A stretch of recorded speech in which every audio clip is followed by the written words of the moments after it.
400 रुपयात फुल एन्जॉय केला। स्वागत आहे माझ्या आजच्या ब्लॉगमध्ये।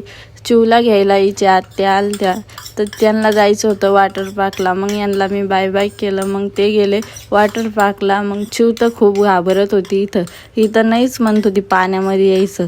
ही सगळ्याला बघत होती कसे सगळे खेळते। मग चिवला सांभाळायला तर हिच्या आईच होत्या, त्या दोघी मस्त पाण्यामध्ये होत्या।